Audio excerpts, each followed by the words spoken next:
hari ini kita masih lanjut tentang sistem limfatik. Yang minggu kemarin gak hadir siapa? Cindy. Nanti review tanya-tanya ke teman aja di sini ya. Kemudian hari ini kita akan bahas tentang pemeriksaan apa aja yang bisa dilakukan untuk menegakkan diagnosisnya penyakit dari sistem limfatik, gitu ya. Kembali ke minggu lalu, ada yang mau ditanyain nggak tentang penyakit-penyakit sistem limfatik? Niki sudah di-share materi yang kemarin ya, boleh dilihat grup kalian.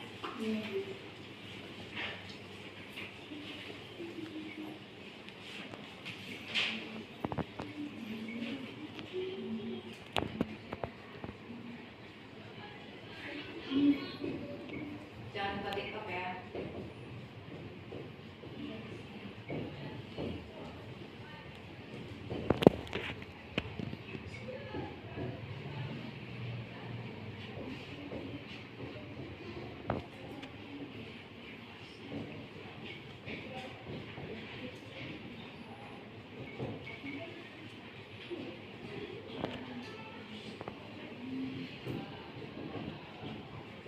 Ada yang ditanyakan dari yang minggu lalu? Ya.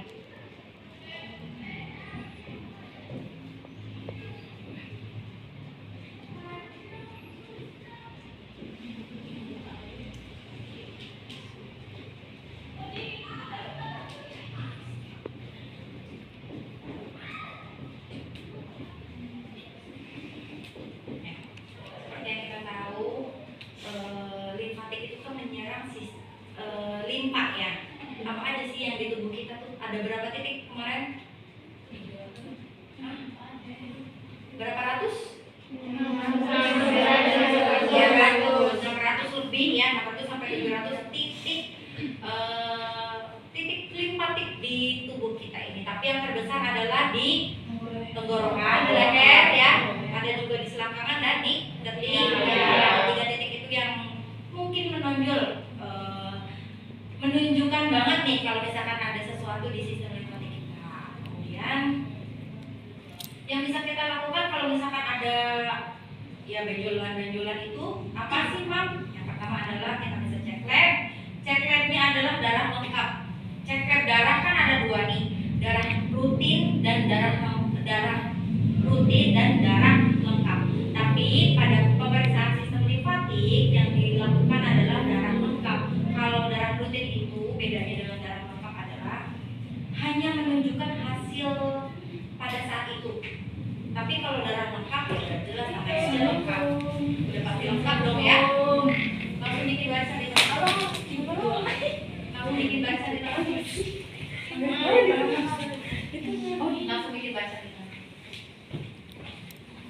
Kemudian cek kebiakan darah. Jadi darahnya diambil, kemudian dilihat pakai mikroskop. Di situ ada peningkatan enggak sih leukosit. Dia kan mengecek leukosit kan, limfatik kan bawa leukosit ya. Leukosit itu apa tuh, Kak? Sel darah putih ya. Gitu. Next, di ronsen. Bagian mana yang di ronsen? Kalau ada pembesaran limfatik, di bagian mana yang perlu di ronsen? Di leher, lalu? Iya, di selangkangan bisa di ronsen? Enggak ya. Jadi kalau yang di selangkangan, di ketiak, di leher bisa dilakukan pemeriksaan apa lagi selain di ronsen? USG. Seperti yang kita tahu, USG tidak hanya untuk orang yang hamil, tapi USG bisa juga untuk orang yang penyakit ya, untuk USG penyakit. Jadi kalau misalnya kita ke klinik atau ke rumah sakit, kita ditanya mau USG apa? Kita harus bilang USG kehamilan.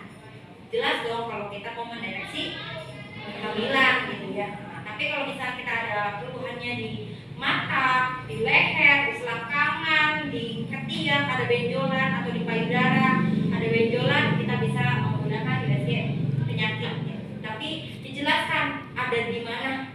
benjolannya kan kita berkerudung misalkan kayak atau di payudara nggak mungkin kan dilihatin kan, jadi kita bilang ada benjolan di payudara.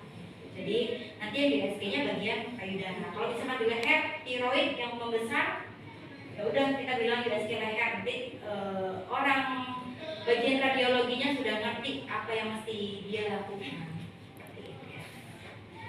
Kemudian ada uji serologi, ini untuk mendeteksi imun tubuh kalian. Maksudnya ada peningkatan infeksi nggak? Kalau ada infeksi kan pasti apa? Naik apanya? Leukositnya kayak gitu kan. Pasti juga imunnya jadi naik juga kan? Karena dia tujuannya untuk apa? Membasmi penyakit kan? Ya. Kemudian uji kulit seperti yang kita tahu, diambil apa namanya? Diambil kultur kulitnya, kemudian dibiarkan lalu dicek sama orang leksi, itu biasanya pekerjaan analis. Sampai sini ada pertanyaan ke limfatik. Aku akuin ini apa ya?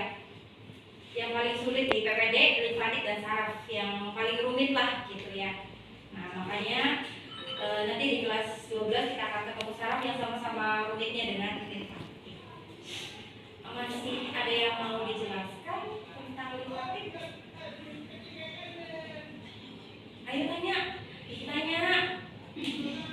Aku yang tanya dong. Biasanya kalau ada pembengkakan di leher, yang pertama ditanya sama dokter apa? Hah? Apa tadi? Manifestasi klinisnya apa yang ditanya tuh? Sakit apa? Sakit apa tadi? Tenggorokan tuh fungsinya ngapain? Menelan. Jadi apa? Sakit apa? Ini tadi fungsinya menelan. Jadi sakit apa? Kan tiroid.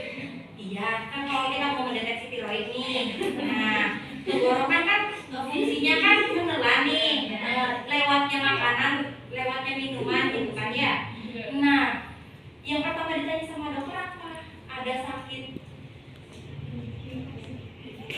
menelan enggak? Manifestasi klinisnya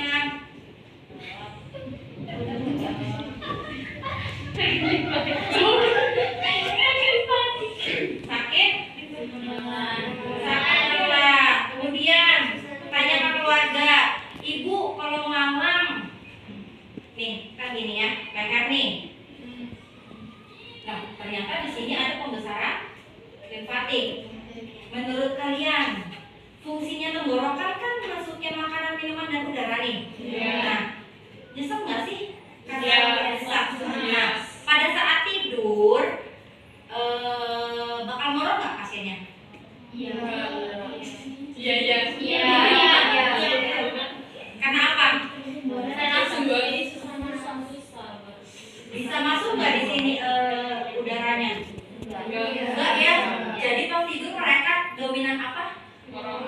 Dominan ngorok gitu ya. Ngorok tidur.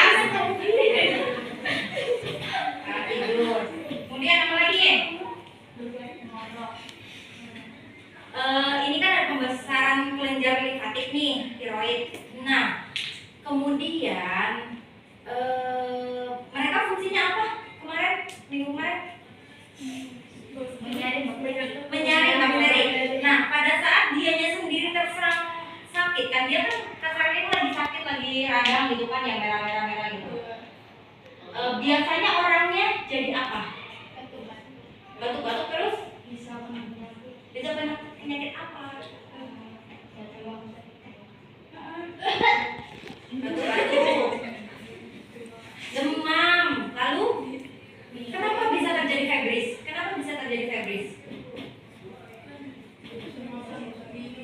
No, kurang tepat.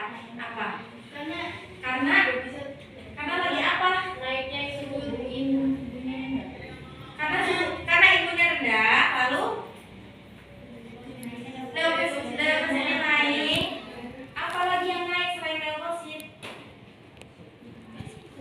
bisanya jadi demam tuh kenapa?